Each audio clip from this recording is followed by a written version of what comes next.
back. Oh, yeah, we're back. We're back in a big way. And it feels good.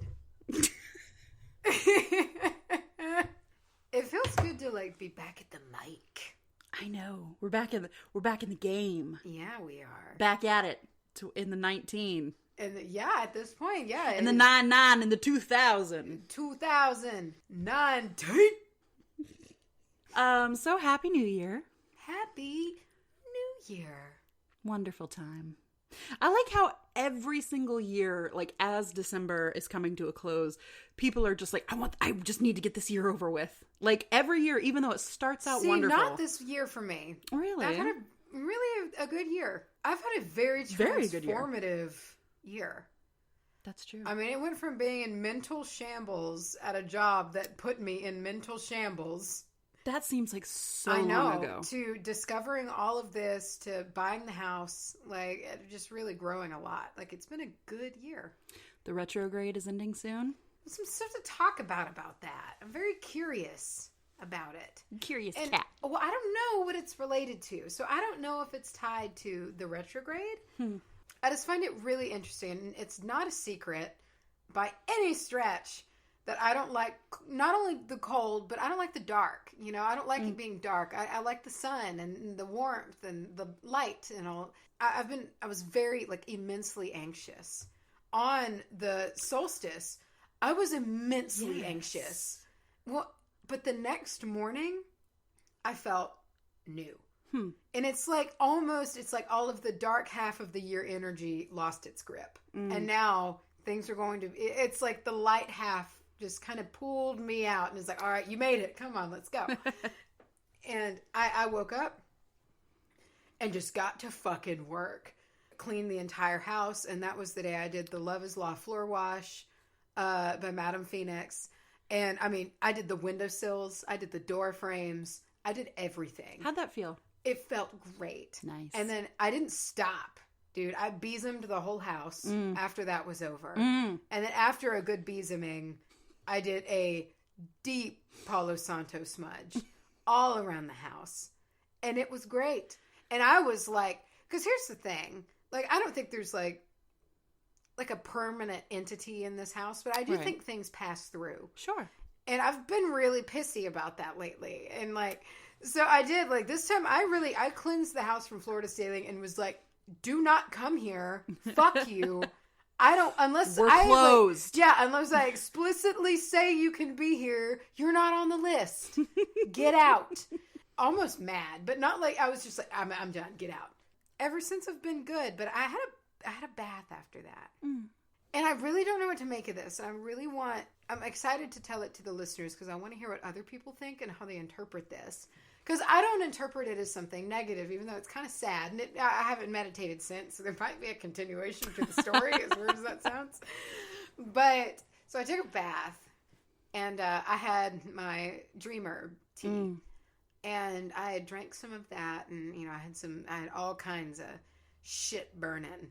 Nice. I had star anise and dragon's blood. When you pair the two together, it's a really good, like, spiritual thing. And I also had star anise and cinnamon sticks, which also was like a psychic inducing thing. And I had that like in my tea. Open you up. I like blasted my brain open. And so I like took a bath and I started to meditate. And this meditation held two very intense things. One, I don't know if I did, but I certainly feel like I astrally projected, but for like 5 seconds because I freaked out. You knew it. You knew you were going to freak out. Well, and it was so weird. Like, I just felt like the ceiling of my consciousness leave. It's bizarre. And I just felt myself, and it only was like ceiling height. And I could like in my mind's eye, see myself in the tub. And I felt, it was weird. My consciousness didn't feel like limited. Like it wasn't like, and you don't feel like there's a shell around it until it's not there. And then I was like, oh shit. I gotta get back, and then it was like over, and so like that was it. That sounds like a first foray. It kind of into projection. Yeah, like you stepped out the front door, and I'm here still. You're still alive. I didn't lose my string. You made it back to your body. You're just out there floating in the cosmos, just like fuck, I'm lost. Man, I shouldn't have astrally projected. I shouldn't have had that tea. I knew it. But I think I talked in the last. I'm having a thing with bird wings lately. Like I just like when I did the energy work and I had like in the middle of this like dancing meditation, I had these massive hawk wings that were just like billowing all this smoke. Because sometimes, I don't know, just even if I don't feel spooked, if I just like turn out of a room, my back feels vulnerable. Sometimes, you know, you're just always kind of like, I don't know, just what's paranoid. behind me? Well, it's like lately, and not even in meditations, it's just been walking around. If I get that feeling, I will just imagine these two wings just like out. Oh. And it's like, it's immediately, I'm like, I'm not fucking with whatever's there. Right. I don't care. I don't even need to look. It's really assertive feeling, and it's just like a shield. And it's just been, and it happens for like a split second, but it's like this visualization I have every time I feel that way. Imagine these two wings going up, and it's just like, no. And I love that you're getting very abrupt. By the sounds like it sounds like you're just like, don't care, not dealing with you. Fuck off. I'm not dealing with you right now. I'm not scared of you anymore, and I just want you to not be here. And so I was doing a meditation, and in this meditation, Yaxin walked out of the woods. He didn't say anything, or however he does, and it really wasn't even barely him. Like it was like it didn't have his stance, but it was like a caribou, and he just kind of crumpled and laid down. And then just like out over it flies this hawk. Oh. Yeah. And I mean, it was just almost like a like here's the new you. Like an evolution. Yeah. And it was really, really weird. And I was trying to read up on things like that. And because I've had all of these weird thoughts of these like hawk characteristics and things like that. But yeah, so I don't know. It was a very interesting thing, but I really do. I feel like energetically, I just have this shield kind of behind me now. And that's a great mental image. I mean, because really nice. It's so, because you hear about people visualizing to protect themselves, like brick walls kind of building around them, or rings of fire or whatever. But that's such a like organic way. You're not building up a shield. No, it's like a physical part of your body is like, no, stop. But it kind of, I think it fits the evolution now as to where I am, because I feel like Yaxin almost symbolize the journey of finding all of this, because caribou they have one of the longest migrations in the world. And I've always kind of thought of it that way, like he was the start of this journey, you know. And I don't know, and reading like the totem for the hawk, I was like, it almost seems like this is the new shift. So I don't know, it's interesting. I wonder what the symbolism is between moving from like a creature of the land to like air. Well, I don't know. So I mean, like, air is, you know, typically the element of like psychic things or like higher consciousness. And you've been working a lot with that lately. Yeah. That's the only thing I could think of, because I was wondering that as well, because it left like hardcore earth, land dwelling animal to air. So I don't know. And how nice of Yaxin to let you know. Yeah. Like in such a visual way, like, I'm different now. Yeah. And you weren't just like, who the fuck is this hawk? What? Where's Yaxin? Like, did you get fired? Did I level up or what? That's really cool. That's really, really interesting. Yeah, it was a crazy meditation. But I highly recommend Dream Herb. Well, I'll give my tea recipe, because not only is it like intense and it totally fights off the moon, meant to say. Yeah, because we were going to check in and see how that works. Like the moon for me is always a 3 or 4 night affair. Yeah.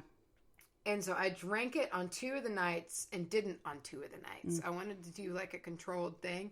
And I did. On the nights that I drank it, I was able to sleep until like 5:30 in the morning, which I know is still early. Well, I mean, that's typical. That's on par for but you, even right? on the weekend, yeah. Like I'll wake up usually at 6:30. 5:30 was kind of early, but no, not that bad for me. But the nights that I didn't, I woke up at 3 or 2. Yeah. So I mean, it made a difference. Yeah. But it's so tasty. It's delicious. So I had my Dream Herb, and I had it bundled up in a tea bag. And then in my electric kettle, just with the boiling water, I threw in like a handful of star anise and 2 cracked cinnamon sticks, like whole sticks, and boiled it all in there. And it was, oh my God, it was great. And I poured it over water and heavy cream. And so it was like this like warm comfort kind of. God. I drank it, and it's like, it almost, so you know, like when you fight NyQuil for like a few minutes? Yeah. It was like, you're like, oh, okay. I'm ready to sleep for a year. Yeah, it was wonderful. So I highly recommend it. It's a good little recipe. I've started making my own little tea bags, and it's fun. Macy and I were talking right before we started recording, and I told her that I think I'm really sensitive to teas, like, and their effects. Yeah, me too. Yeah, because like I haven't branched out very far. I know that if I have a headache or a stomachache, it's like peppermint, and that clears it right the hell up. If I'm tired, drink some Sleepy Time. And I was talking to Mace, and she confirmed this. Yeah, Sleepy Time is no bitch. It's no bitch. I'm very glad, because I feel like most people would just like slam a cup of Sleepy Time and be fine. But like, I have a cup or two of Sleepy Time tea, and I'm like down, particularly almost high. Particularly if it's later, and I'm sitting down, and you know, because I can drink like if you're ready for it. Yeah, if you're letting it work. Oh no, it is absolutely heavy-handed. I love the feeling of like, you just feel almost like that blanket like embrace, and you just have this feeling of, I am about to get the best sleep. Yes. And you're okay with it. Before we go any further, I think we should do some shout out action. We have a Patreon shout out segment. We dedicate this episode with our very humble thanks to Kieran Dionysus Clovenhoof Sunflower. Goddamn. Thank you, Kieran Dionysus Clovenhoof Sunflower. What are we talking about? What are you talking about? What are you going to talk about? I'm going to be talking about magical hygiene. I like. Kind of a 101 episode, you know? Good. Some real some real surface level, a wide swath information on it, because God, people do this so many different ways, and they have so many techniques to do it. And it is hellaciously important, we've always been like, oh, you should ground, or oh, sometimes after ritual I feel buzzy. Yeah. Like, we'll say little words like that, but we've not gotten into what that means. And doing the research on this, it is so important. And we have people write us so often and say, I'm feeling really disconnected, or I'm feeling like what I'm doing isn't working, or I just don't feel into it. Like, I'm tired. I think about ritual, or I think about working on my practice, and I just go, oh fuck, no, I don't want to do that. Like, this all could be the fix to that. Oh. So I'm really excited to get into it. What are you going to be sharing with us? I am sharing with you the word no one knows how to pronounce. Nobody. As I've learned. We've looked it up 400 times. And everyone says it a different way. But I'm going to be talking about the witches Athame. Athame. I prefer... Athame. Athame. It's difficult. I prefer Athame. I like Athame.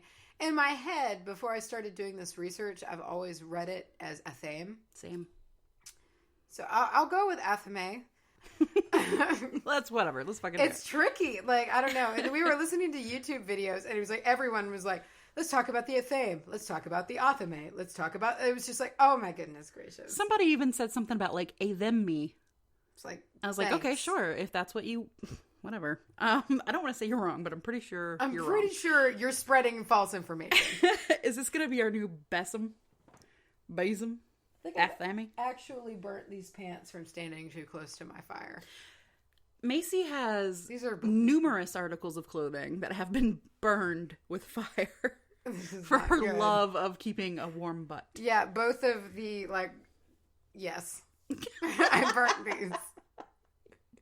All right, so let's jump in with some magical hygiene. Bathe me with your words. Magic hygiene. Anytime hygiene is put at the end of a word, I know what it means. It still never fails to crack me up. Yeah. Because it sounds like just somebody taking like a glitter shower. Just magical hygiene. Magical hygiene. It's essentially daily self-care that you do to kind of keep your practice well maintained. And before we talk about what it is and how to do it and why, I want to talk about this. I want to talk about the concept of miasma. I believe I believe I'm saying that right. But as soon as I said that to Mace, I realized it sounded like my I asthma. need to talk about my asthma. You don't have asthma. I've known you for 24 years. You don't have asthma. My asthma, it's defined as an oppressive or unpleasant atmosphere that surrounds or emanates from something. Oh. So this word is used if you do any research on magical hygiene or cleansing, or even spiritual cleansing, you're going to see the term miasma a lot. It can also, interestingly enough, it also can be defined as a very unpleasant like odor, which is always how I kind of feel about negative energy, right? Yeah. If it's just hanging around it's like stale or like musty. Yes, almost. musty, or just like you walk into like a dusty room and that's kind of what it smells like, but like with a little bit of shit. No, which so it's just this unpleasant surrounding, and if you want to think of it, it's like that's the physical representation of negative energy. Like we say negative energy to mean a lot of different things. But what we're talking about, the stuff that really sticks on you, if you're visualizing, it's usually like a dirty, muddy gray, or like a black kind of fog, or like even like a dripping kind of gunk, which is how I see it sometimes if it's real bad. Well, and this resonates with me because I talked about that meditation I did to where I was really trying to start getting this funk, getting out of it, and I was chipping away all of this stuff that was like on my back with like, you know, like energetically. It's just like almost like a barnacle or something. Yeah, it was. That's what it felt like, and it's just you saying that, like how you said it will just kind of cling to you. That's exactly what it felt like. And it sticks, you know. A lot of people are familiar when they do like any kind of energetic cleansing, that stuff like that feels like it sticks up in the corners, or like it'll stick on the floor. I always try to really focus on those areas just to be like, or like sound clearing. I feel like it will help just blast kind of get it out. Yeah. I always am really conscious about like under tables, like under chairs, under tables, because I feel like that is a collection point, but it doesn't. Anyway, it's also important to point out that it's not just this miasma that clings to people. There's also a buildup. It can be caused by ultimately everyday life, but you can also get it from energy vampires, which is a big one. Any kind of like the narcissist in our lives, or the person we get the bad vibes from.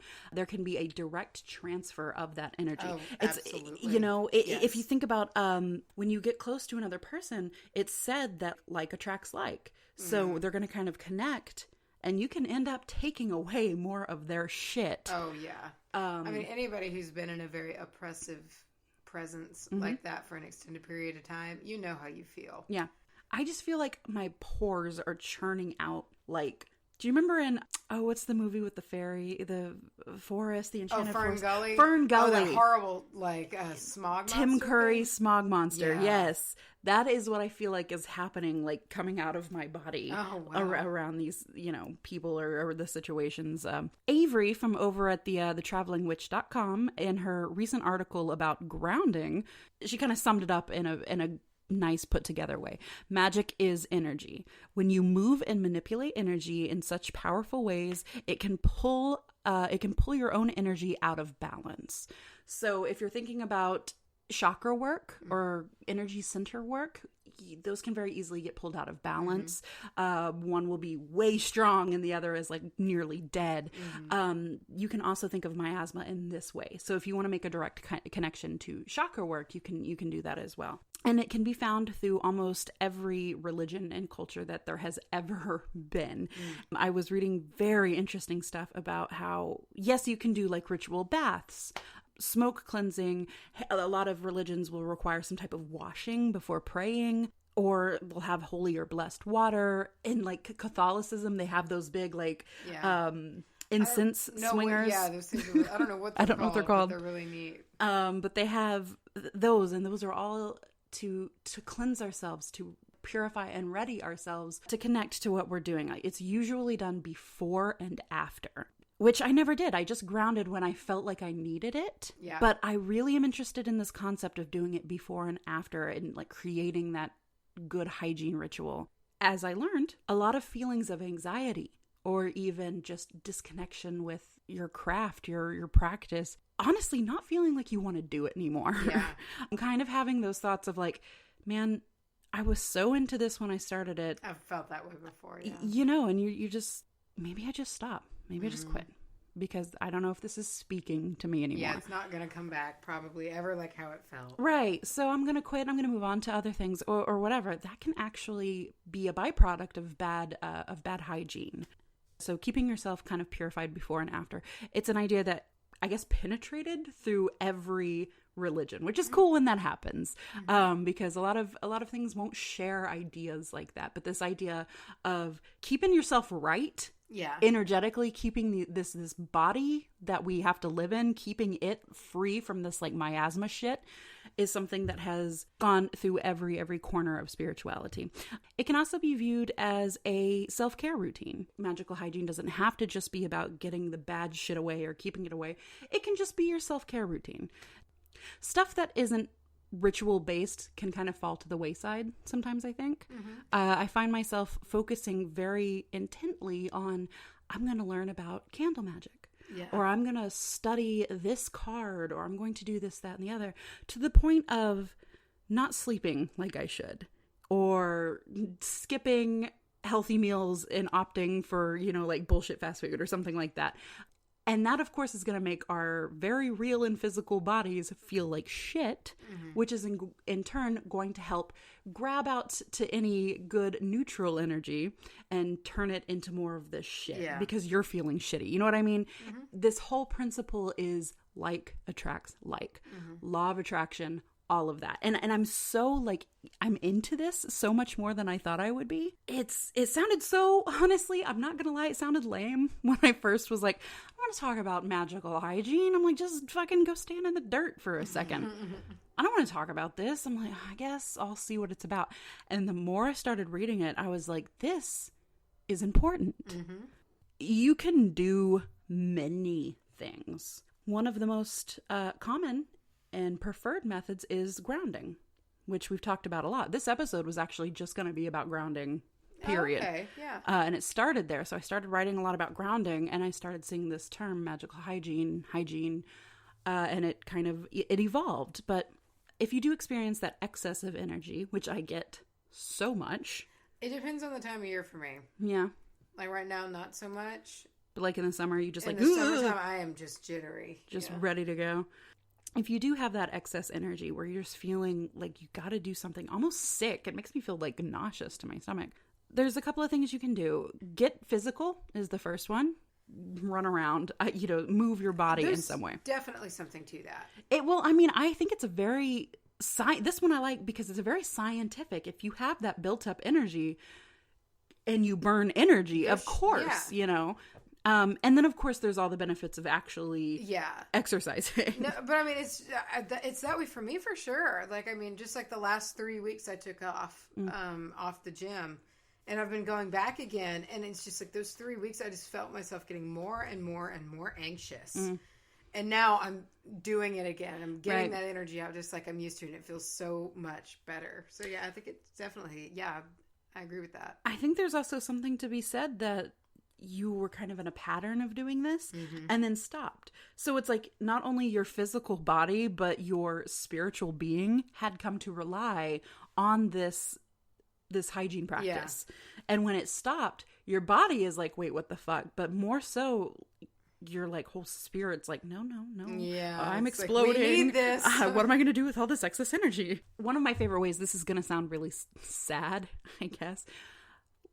I always remember something that my mom, such a witch, says is sometimes all you need is a really good cry. Oh, yeah. And if you are feeling this excess of energy, I can't recommend enough a hot shower and a little bit of a weep. It doesn't have to be this sad, weepy, Call it the shweep. What's the shweep? Shower weep. The shower. Have yourself a good shweep. And of course, I wanted to explain myself, and I could always rely on Lord of the Rings to do that better than myself. Oh, God. A wise old man once said, I will not say do not weep, for not all tears are an evil. I like that. It's nice. Past the buildup of energy, if you're feeling slow and you're feeling bogged down, you can do a couple of really quick things to get the negative stuff off. Visualization is big. That's it. I think that's my number one. That's right. Like when you kind of visualize the wings coming out.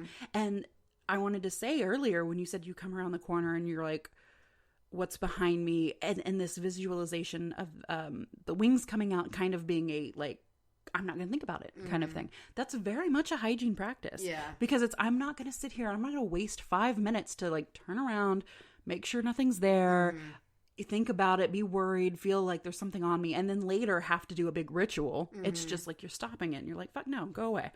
A shower. I love a good, quick cleansing shower. Yeah. And it can be a real shower like that you do getting ready in the morning. It can also be in the rain. Oh, there's something so unbelievably restorative about that. So powerful. Yeah. But just a good shower. A good gentle shower, going out and visualizing this water coming down and taking this buildup and it's returning it to the earth. And you don't even have to worry about what happens to it. Especially warm summer rain. Sweet summer rain. Oh, God. But once it goes back into the earth, she knows what to do with it. And you don't have to worry about... I used to freak out like, but if it rains and it takes my negative energy, it's just going to kill all the grass in the area I'm standing in. Like, it doesn't... That's not how that works. She eats it and gains its power. Yeah, she grows stronger. I wanted to share my quick visualization hygiene, kind of evening out of energy really quick. I didn't realize I've been doing this my entire life because it's very color based. And there are people out there who have whole schools of thought on color magic and like color being very important, which makes me think of the witches in nature's color. Wink. But it's very, very color based. So I never thought that it was anything more than just like a way to chill myself out. But if I'm feeling like I need to swap energies with the stuff around me and kind of reach a nice paradigm of like similar energies of the room around me, I will close my eyes and take a couple of breaths, and I'll picture the room in my mind. You know, you close your eyes, you still see it, and then everything will turn into a color. Doesn't even have to be a color that's a brown desk. Doesn't have to be brown. It'll be purple, and then there's nothing but blobs of color. And they all kind of open up to each other. You know, like when cells like do that thing. They'll all open up to each other and they'll kind of mix. And I'm part of that. Like I'm very much just in the middle. I've got to thinking about it earlier. And I've never put it into words before. Yeah. Until everything reaches a similar color. And I couldn't even tell you what that is now that I'm thinking about it. It's never like just brown or becomes like white light. Yeah. It's just, I know it's similar.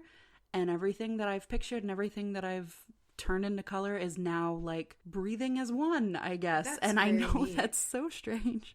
But that is how I do it. So if you're looking for a way, give that a shot. You might like it. So you can even work with some crystals or some herbs as very quick. Amethyst is a good all-purpose stone. If you're needing to just kind of hold something and let that energy flow in and know that it's got you, amethyst is a good one. As well as rose quartz. If you are feeling over-energized, like we talked about, very anxious and jittery, rose quartz is a good one to use in place of amethyst to give it more of a calm, chill down love vibe. Warm love. And like amethyst, jasmine is a good oil for all over. Jasmine's good, man. Jasmine's good for not only all of your chakras, for like realigning them, but it's also good for this miasma, busting it all up kind of indiscriminately, not just focusing on one part of the bad. Like a lot of oils will be like, this is to banish negative thoughts, or this is to, your general germex of an oil. So if you do want to do a longer ritual, like a bath ritual, you know, put a little bit of jasmine in, see if that doesn't help kind of restore and balance you. And then my last big full-on ritual for hygiene is take a full self-care day. I've talked about this a little bit. Oh, God, they're great. I know they're hard to come by. Yeah. There's not only like jobs to work for, but people usually have like a side hustle too. Yeah. And then there's kids and there's houses and spouses and there's so much to do that I feel like an asshole sitting here going, take a full day to sit in your pajamas. Yeah. But if you can afford it, or if you even get a couple of hours, do something. It doesn't have to be this idea of self-care, which is like fuzzy slippers and baths and like hot cocoa. Yeah. Like it can be what makes you feel comfortable, happy, and most importantly, natural. Mm-hmm. What do you do on a self-care day? You know, if you had a full day. Depends on the fucking season. If it's summer. Just like everything does. How about a beautiful summer day? If it's a beautiful summer day? Yes. Okay, you ready for this? Yes. All right, I'm going to get up. I'm going to get up at 5:30 in the morning. Fuck you. I'm going to get up at 5:30 a.m. I'm going to go outside, and you know what I'm going to do? I'm going to be naked. Gather sticks. I am. I'm going to gather sticks. And it's going to be 5:30 in the morning, and it's dawn, and no one's awake, and for miles but me, and I'm going to build a fire. And I'm going to make coffee, and I'm going to get a book, and I'm going to get my hammock by my fire on my porch, and be there until nightfall. Oh, nice. Yeah. But in the wintertime, though, cleaning is a big self-care thing for me. Like the other day when I spiritually and physically cleaned this house, put marjoram oil, I have essential marjoram oil, and eucalyptus in there. And that's what I washed all the door frames and everything. I like sigiled like a bind rune at every... See, here's something that I'm really paranoid about. And I want to know if you do this too. Okay. Well, not paranoid. That's not the right word, but it's something I think about. So whenever I cleanse the house, I almost feel like the energy is going to be like trying to like sweep water out of a room. Like after I go somewhere, it's going to fill in behind a little bit, you know? So what I did is that I started at the back of the house. I started in this room. I started saging, and then after I left the room, I would turn around and sigil the door and be like, you can't come back in here. Really? And then I just eventually pushed it out of every room, and like I did the closet in the bedroom and then sigiled it. Did the bathroom, sigiled it. And it's like no matter where I go, it can't pass to where I've already done. And I did that for the first time, and this house feels it just felt it's right. ever felt. Like I feel nothing. Right. Okay. So while being a very ceremonial tool, you know, there's also practical uses to this. I kind of have a mix here of different things you can use it for. But I'll just kind of start with the basics. What it is. What is an Athame? It's a ceremonial tool. So about hand size, not big. We're not talking like a dagger, like a big ass, like just like a hand size. Is it always a knife though? Like a blade? It's always a blade. Double-sided blade. Oh, okay. Yes. It traditionally has a dark or a black handle. Really? But can be just like dark or steel or really whatever you want it to be. Yeah. It doesn't need to be sharp at all. Its purposes are not to physically cut, but to energetically manipulate, direct like your energies around. So almost like a wand? Yeah, it really does have very similar kind of characteristics to that. But it has more of a masculine energy to it. Oh, okay. It has ties to the god because of its masculine nature, and it has ties to fire as well because, of course, it's forged in fire. Right.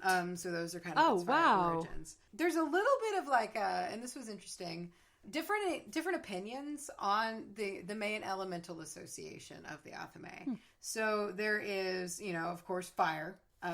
Due to the forging and just kind of the masculine energy to it. But some say it represents air, the element air. It kind of depends on the tradition, but it is in like Wicca tradition or Wicca practice, that influence came from the practice and systems, and I gotta look into these guys, I've never heard of them before, but their name is intense, of the Hermetic Order of the Golden Dawn. Oh. Yeah. Wow. Which was apparently a very influential organization to the Wicca practice. From really? What I was reading, the comparison was made to air with them because sharpness is tied to intellect. Like the blade, the sharpness of the mind, air's domain. Along with this, Athame guides and directs energies through the air.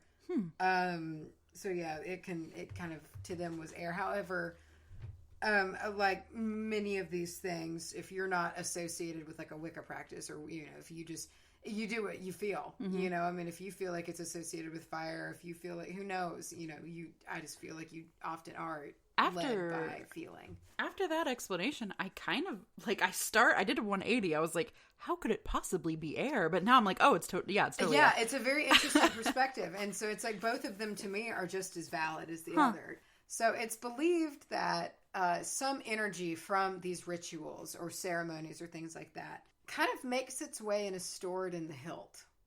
Oh. And a little bit remains there, and it can be used later to charge tools, crystals, or really just put into spell work. Like a battery? Yeah. Damn. Yeah. And so a little bit of that, because, typically a big ceremonial ritual is a powerful experience. Yeah. And so some of that energy will make its way to the hilt. It just kind of resonates there. I feel like it just kind of sits. Especially if it is an item that you are blessing frequently or keeping in a sacred space. Yeah.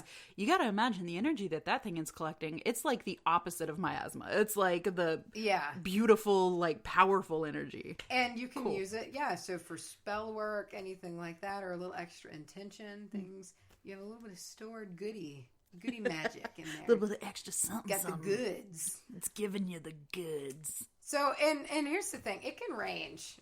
It can be very ornate, jewel-crusted, crystal blade, whatever. Oh. Or it can be a kitchen knife. It is just depending on your preference and what you feel. I didn't know that. Yeah, it doesn't have to be this big, but it needs to be double-sided. Oh.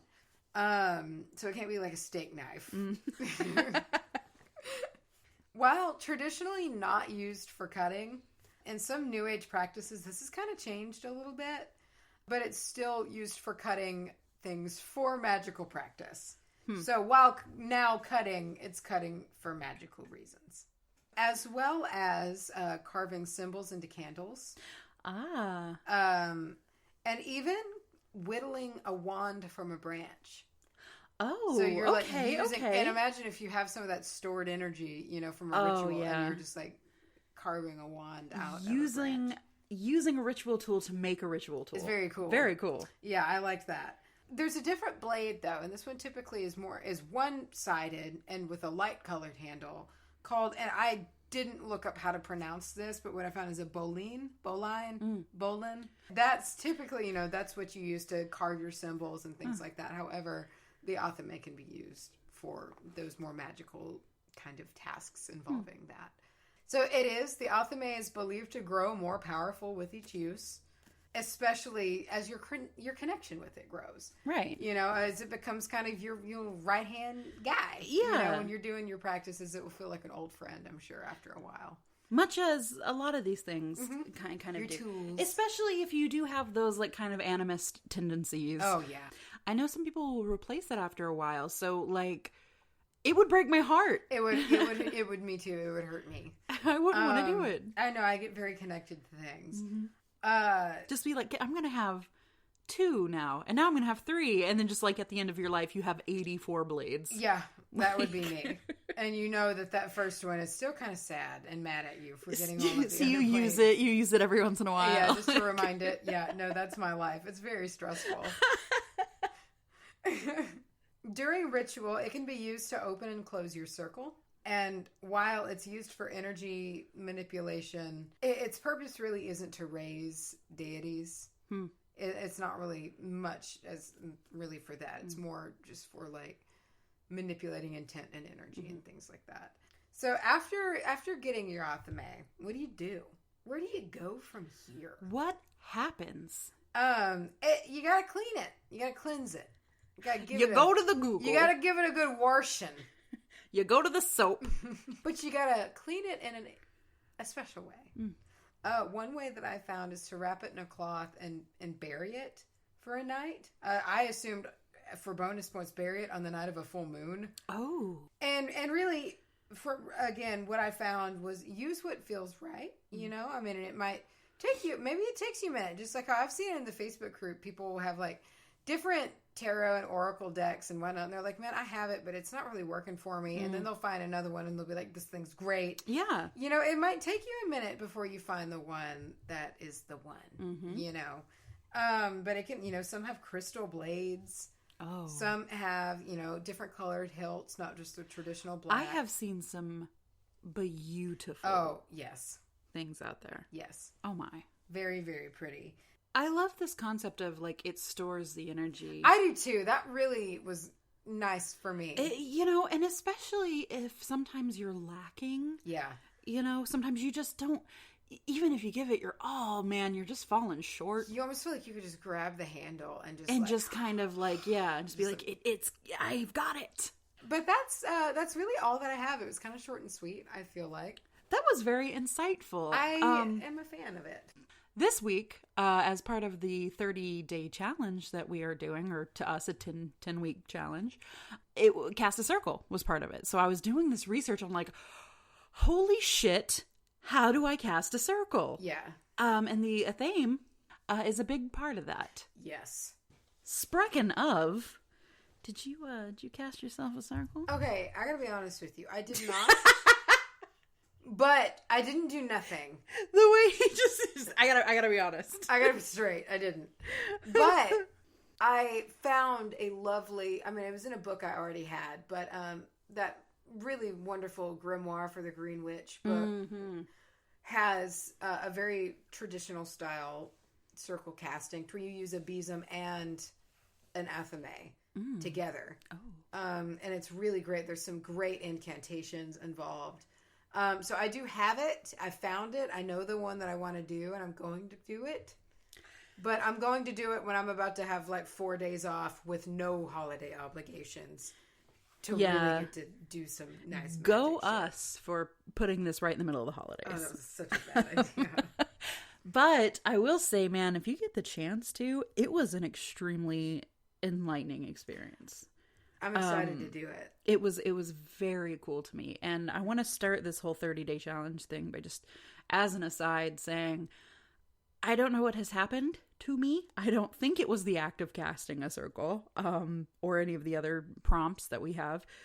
But I have come into a newfound confidence recently with this kind of stuff. Like I have never had before. I kind of have too. Are you feeling that? Yeah, I really, like, I'm starting to make decisions and design things and create my own things. And I'm like, holy shit, I'm a witch. Yeah, exactly. Like, I am creating magic. And I'm not having to reference things exactly. to do it. But I've just been, like, pulling from my own wealth of knowledge. And it's wonderful. And even to the extent of, like, seeing other people have problems or asking advice. And, like, immediately I'm like, okay, what you need to do. Yeah. Yes. So I casted a circle this week, and I'm very proud of myself because this was the one that I was looking forward to, but I also felt very daunted in researching it. Not only do you see, like, there's 4 million ways to do it, but also just some basics about it. It's to create your protected space. And it doesn't have to be like the salt circle that we all, like, know and associate with casting a circle.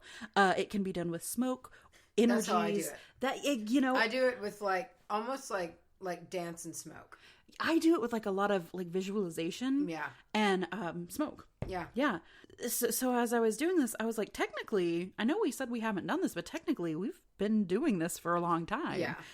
So first of all, I physically cleansed my space and then just kind of seamlessly moved in to doing it, like, in an energetic kind of way. Then I made sure to represent all of the elements, which I've only done once or twice, like, in my whole practice. I mixed a little bit of the salt with the water. I used this interesting method where I saw somebody kind of flick the salt water around them in a circle to create that barrier. And I've done flicking, like, stuff before, like, to create barriers. I've seen that in, like, hoodoo practice. Yeah. And it actually, I'm very glad that that's a part of an actual practice because it really, like, it's something I did, like, intuitively. I like it. So I flicked this salt water to create a barrier, and that represented the earth and the water. I then went through with a stick of sage to represent fire and air. So the next thing I did was I call, in place of calling on deities, where one would normally call on their deities, I don't like it. It feels ASCII to me. Yeah. I invited, like, my ancestors and other spirits that fit that checklist to come sit with me. I thanked the elements for joining me today. And I did it in the traditional sense of facing, like, each direction and saying, like, fire, you are here and I thank you. And then you turn and you're like, water, you are here and I thank you. And then I did my work. And I did a super simple, like, protection candle ritual because I didn't want the work that I did within the circle to be something too complicated. I wanted to be something I've done 1,000 times. So I, like, dressed my candle and and then I just kind of sat and, like, felt how it was different. You know, placebo effect could be at play here, but I felt like I felt like I was focusing more on what I was doing. Yeah. Almost like that snow globe that was around me of energy was just intensifying. Well, and if you think about it, all of that extra work you're doing is just more energy to get you in the zone too. So by the time you get to your work you were planning on doing, you're mentally checked in. You've been doing a magical practice for the last 15 minutes. And that's the thing. It did take a long time. Yeah. Which I think is kind of nice. I know we don't really have a lot of time, but it gave it its due, I guess. It really kind of said that I'm going to do this, and this is important enough for me to set aside an hour of my time. Yeah. Because there was opening it, but there's also closing it, which apparently is also very important. Yeah. So that was I know that was a bit lengthy. Tell me about your ethics. My ethics as a witch. Witchy ethics. I thought this was an interesting little add to this. Witches can't have ethics. We have no ethics. Devils. I like this. I like how this was peppered into this challenge because it's something interesting to think about, and I think it could spark a very interesting conversation. I also think it's important. It is important to kind of know your little list of rules. Yeah. I do think it's good to kind of have your core set of things that your lines, that you don't feel are right for you specifically to cross, and there are several lines that I have that I don't judge other people for doing them. Exactly. It's just for me, it's not comfortable. It's not something that I want to do. I am 100% a defensive witch and not an offensive one. Yeah. Okay. If I feel that something is wrong or maybe I'm being hexed or I'm going to pour all of my energy not onto who I think is doing it, but how to stop what's happening and protect me from it. So I'm not big on doing things to other people, and I'm huge on what you put in, you get back. Right. Yeah. So that makes me hesitant. I'm not really one to do cursing or hex work or things like that. I go for damage control. That's just always where I feel most comfortable, and it's where I feel like I shine.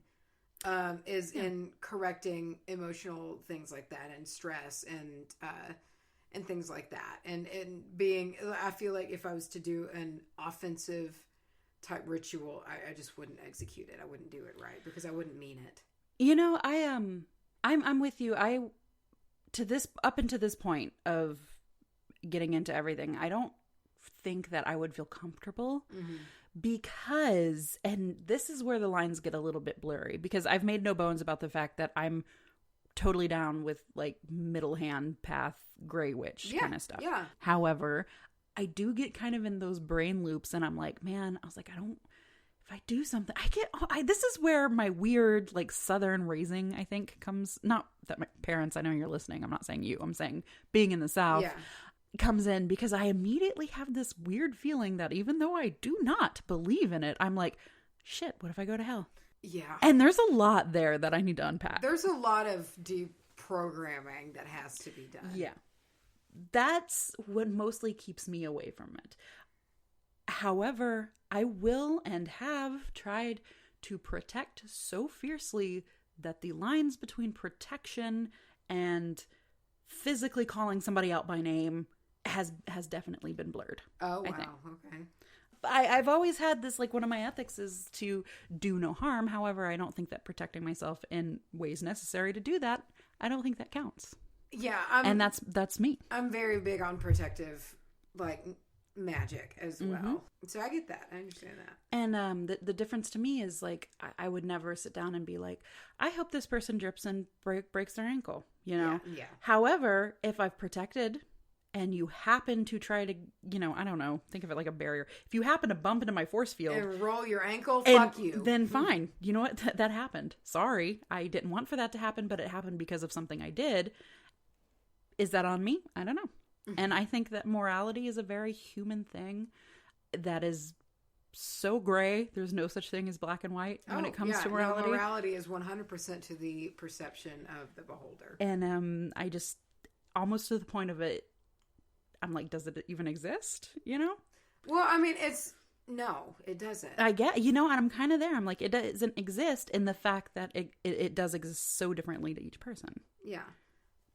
Yeah, I mean, it just like anything, just like the definition of normal or anything. Or like love, that. It varies person to person, and there is no set definition. And my totally okay is going to be somebody else's oh my God, you're a witch. You are going to hell. Yeah, like, absolutely. And that's something I've had to deal with, that there are whole handfuls of people out there who are like, oh no, there's no saving you.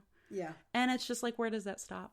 So, I'm sorry. I kind of ran off with that one. I got very hot about it. That is pretty much it. I mean, I have a very basic set of ethics. It's, don't harm. Don't harm. Don't put out what you don't want to get back.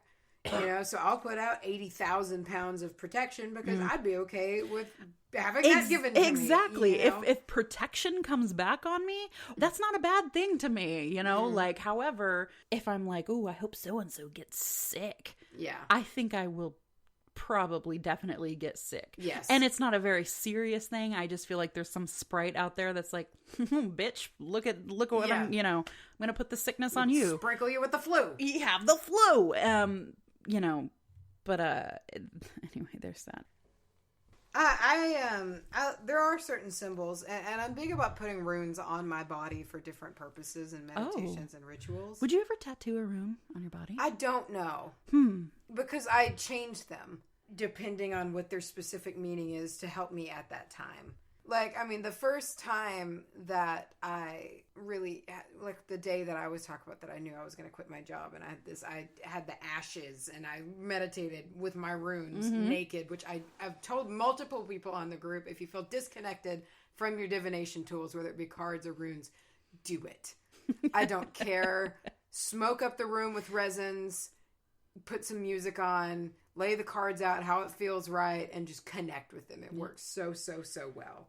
So anyway, Yira, I've seen it's also like Yara. Yira. This rune, I don't talk about like rune names a lot because there's so many different pronunciations. I feel like I physically cannot win. I think that I think we need to adopt a new policy of grabbing hold and running with it. Okay. Yira is how I've seen it written the most, and that's how I... Until we are corrected, that is how we will know it. Well, so Yira is the rune of... It means like year or season.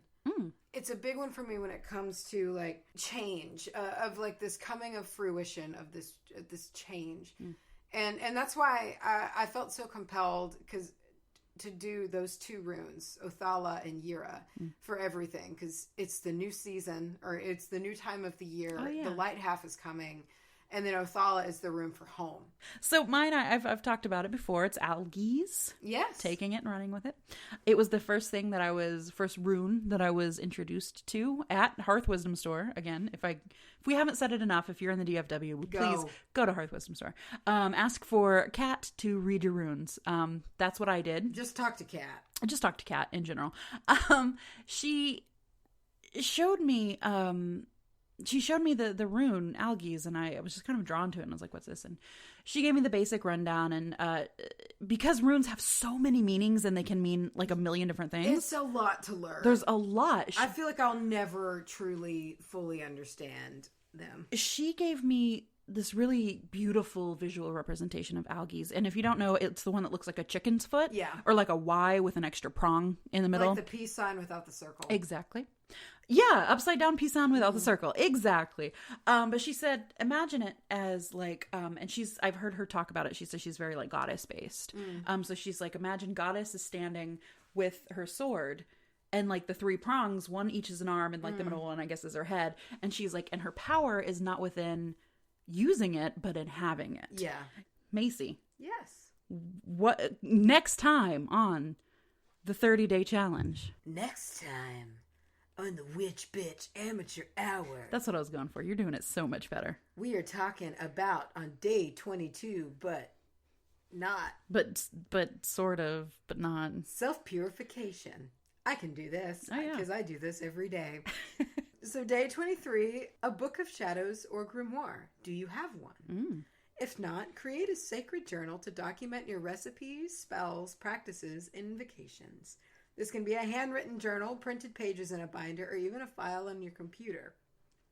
Though if it's the latter, always back it up. Make it as simple or complex as you want it to be. It's yours, and it should make you happy. Day 24, Sabbats. That's vague. What holidays from the Wheel of the Year do you celebrate? Beltane. Create your own Wheel of the Year. Samhain. You're only limited by your imagination. You're going to get weird at Beltane. I'm going to build a bonfire in my backyard and get fucking weird. I hope that it falls on, because we're covering the Sobbits in every other format that we're doing, to kind of A, stretch it out for that content, and B, make it easier on ourselves, because we don't want to hit you with a new like big episode every a little while. I hope Beltane falls within that this year. I hope it falls not on a work day. All of these have fallen on a work day, and that is such a buzzkill. Yeah, it really takes some of the magic out of the day. If there was ever a time for you to take a day off of work, take off Beltane. I'm serious. I'm very fucking serious. Macy, you need to take off work for deathly illnesses and Beltane. Hey, Charlye. Hey, you. Did you forget my name? We got a review. Tell me all about it. First off, the title says, "Great show." Oh, great. Good show. Good show. Good show, old chap. So we're already on a good path here. This is from H. Godfrey. Oh, I like that name. H. Godfrey says, "I started listening to this podcast last week and I can't get enough." Woo! Yeah, baby. Not only do they do a fabulous job with their topics, that makes me really happy to hear. Giving us a lot of leeway there. Wow. They are hilarious to listen to. Once again, giving us a little more than we deserve, I think. Without fail, I am in a brighter mood after listening. Keep laughing, and thank you. You're welcome. For the hard work you're putting into your podcast. You're welcome. What can I say? You're welcome. Don't, because I'll do the whole thing. I'm gonna need that boat. That's my favorite. Because Maui can do anything but float. Oh my God. So, H. Godfrey, thank you so much for that. That means a lot. Y'all are so nice to us. Y'all are very, y'all are probably nicer than we deserve. I don't know half of you as much as I would like, and I like less than half of you, half as well as you deserve. Yeah. So, guys, we're glad to be back from the break. Now that we're back, now that it's a new year. It's a new year. It's a new day. So it is a new year, and we want to hear from you guys. We want to have you guys pop off some of your resolutions. Yeah, I'm curious about that. I want to know what you're going to shoot for. I want to know what love is. I want to feel. I also am curious to know about the ones that you maintained. All this year, like ones that you could say at the end of this year that you stuck with, and you're like, I did this. Everybody, if you just stay with it, you can do this. I'd be curious to know about that. Send us your resolutions to wbahpodcast@gmail.com. You can get us on Instagram at witchbitchamateurhour. Twitter is Macy. She's going sultry. I can tell. Am I? Or she's going to do a horse noise. There it is. Facebook at Witch Amateur Hour. And if you are so kind as to even think about our Patreon, we are at patreon.com/WBAH podcast. And then, of course, we've got, can you please sing our P.O. Box like you did that one time? P.O. Box 865! Canton, Texas, 75103. We've received handwritten letters. We received handwritten letters that we are very, very thankful. A listener sent us, which I still have to show them to you in person. They're so cute. They sent us a lovely letter and these two like little voodoo doll, like cute little yarn dolls, and one's a witch and one's a little Rastafarian little voodoo doll, which I claimed without you even getting the chance. Okay, so A, I absolutely knew you were going to claim that. B, I absolutely claimed the witch as soon as I saw it. I knew it. Like, and I was like, when she sent them, I was like, she nailed it. She got this. She got this so good. So thank you so much for those. Those are really, really great.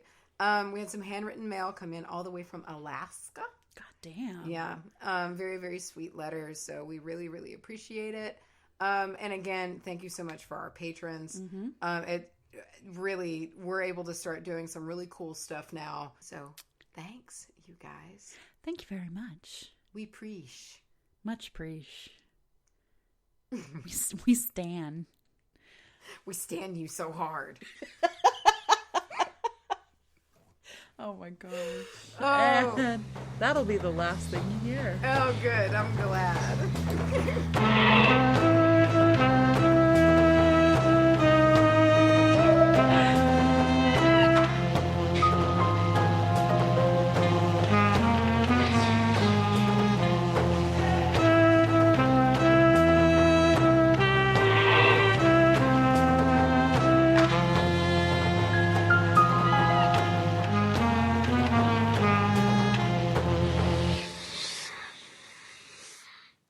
Look at this ash on this fucking incense. Holy shit! Yeah.